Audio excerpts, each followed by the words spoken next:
Hello guys, I am Shadab and this is English class. In this video, I am going to learn you about sentence. इस video में आज हम लोग sentence के बारे में जानेंगे. तो चलिए बोर्ड पर देखते हैं. सेंटेंस के सबसे पहले definition. A group of words with logical and complete meaning is called a sentence. A group of words with logical and complete meaning is called a sentence. यानी शब्दों का वैसा समूह जिसका अर्थपूर्ण और संपूर्ण अर्थ निकले यानी मानी निकले उसे ही वाक्य कहेंगे. जैसे द हॉर्सेस आर ट्विंकलिंग, घोड़े टिमटिमा रहे हैं. क्या ये एक सेंटेंस होगा? क्या ये एक वाक्य होगा? चूंकि यहाँ पर घोड़े टिमटिमा रहे हैं, कोई लॉजिकल मीनिंग नहीं है, इसलिए यह सेंटेंस नहीं होगा. ही किल्स का मतलब होगा वो जान से मारता है, यानी कि यहाँ पर ये इनकम्प्लीट है. इनकम्प्लीट मीन्स अधूरा है, इसलिए ये भी सेंटेंस नहीं होगा क्योंकि यहाँ हमें पता नहीं चला वो किसे जान से मारता है.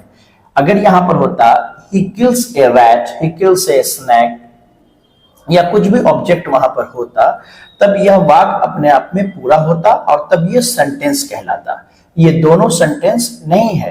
तो अब एग्जांपल देखते हैं जो सेंटेंस है. यू आर माई फ्रेंड, तुम मेरे दोस्त हो. ये अपने आप में एक लॉजिकल एंड कंप्लीट मीनिंग है, इसलिए यह एक सेंटेंस होगा. प्लीज सिट डाउन, कृपया बैठ जाइए. आई प्रेज यू, मैं आपकी प्रशंसा करता हूं यानी तारीफ करता हूं. ये सब सेंटेंस के एग्जाम्पल हैं. अब हम लोग जानेंगे सेंटेंस के parts. There are two parts of sentence. Sentence has two parts, यानी सेंटेंस के दो भाग होते हैं. पहला है सब्जेक्ट. सब्जेक्ट किसे कहते हैं? जिसके बारे में आप बात कर रहे हैं उसे सब्जेक्ट कहते हैं. और दूसरा भाग होता है प्रीडिकेट. प्रीडिकेट का मतलब यह होता है कि सब्जेक्ट के बारे में आप जो कुछ कहेंगे वह प्रीडिकेट होगा.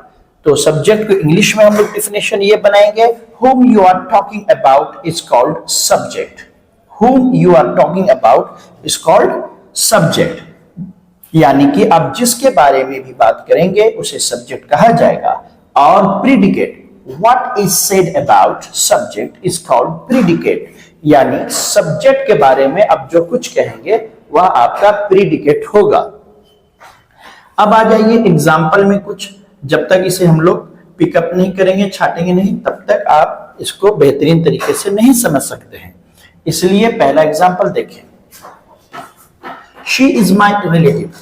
तो यहां पर हम लोग शी के बारे में बात कर रहे हैं कि वो मेरी रिश्तेदार है. तो शी सब्जेक्ट हो गया और इज माई रिलेटिव प्रीडिकेट हो गया. क्यों? क्योंकि इज माई रिलेटिव शी के बारे में कह रहा है, यानी सब्जेक्ट के बारे में कह रहा है. Number 2, you know me very well. Subject यहां पर यू होगा और प्रीडिकेट यहां पर नो मी वेरी वेल होगा.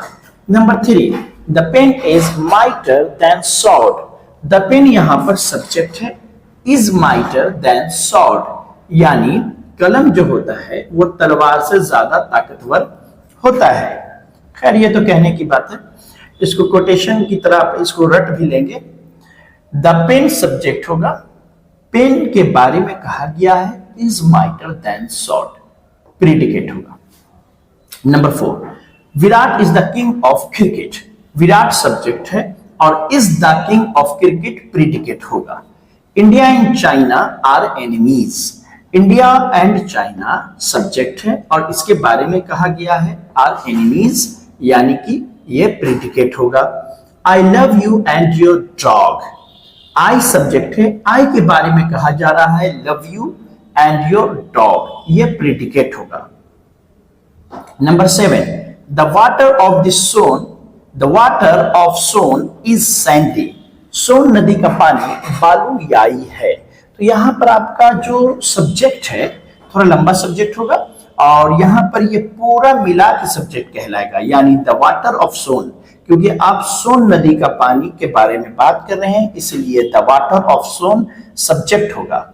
इज सैंडी प्रीडिकेट होगा. अब एक सेंटेंस लेते हैं. ये इंपरेटिव सेंटेंस होता है जिसमें ऑर्डर, रिक्वेस्ट, कमांड और एडवाइस का इस्तेमाल होता है.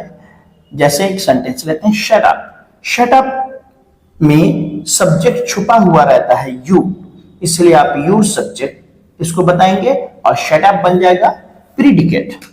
एक और एग्जांपल इसी पर ले लेते हैं, जैसे कि आपको कहना है गेट आउट फ्रॉम हियर। ये भी एक ऑर्डर है, ऑर्डर वाले सेंटेंस को इंपरेटिव सेंटेंस कहते हैं।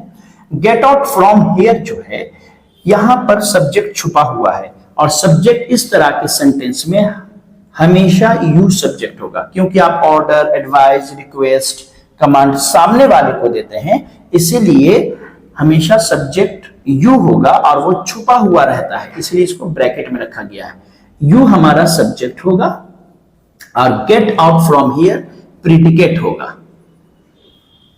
एक और बात जान लीजिए, यहां पर एंड यहां पर जो है इंडिया एंड चाइना, यहां पर दो सब्जेक्ट आपस में एंड से जोड़ा गया है, इसलिए इसे कंपाउंड सब्जेक्ट कहा जाता है। सब्जेक्ट के अंदर अगर कोई पूछे तो बताइएगा कि ये सब्जेक्ट तो है, लेकिन सब्जेक्ट का कौन सा रूप है, तो आपको बताना है कंपाउंड सब्जेक्ट, क्योंकि यहां पर एंड से दो सब्जेक्ट जुट रहा है। जब एक से ज्यादा सब्जेक्ट आपस में जुटेगा, एक से ज्यादा सब्जेक्ट जब आपस में जुटेगा तब वह कंपाउंड सब्जेक्ट कहलाएगा, कंपाउंड। और जब यहां पर love you and your dog, यहां पर लव यू एक प्रीडिकेट, योर डॉग दूसरा प्रीडिकेट, जब एक से ज्यादा प्रीडिकेट आपस में जुटेगा तब वह भी कहलाएगा कंपाउंड प्रीडिकेट। ठीक है, तो एक से ज्यादा सब्जेक्ट जुटे तो वो होगा कंपाउंड सब्जेक्ट, और एक से ज्यादा प्रीडिकेट जुटे तो वो कहलाएगा कंपाउंड प्रीडिकेट। ऐसे जनरल सब्जेक्ट बोला करें और प्रीडिकेट बोला करें, जब एक से ज्यादा हो जाए तब उसे कंपाउंड वर्ड उसमें लगाया करें। तो आज के लिए इतना ही, थैंक यू।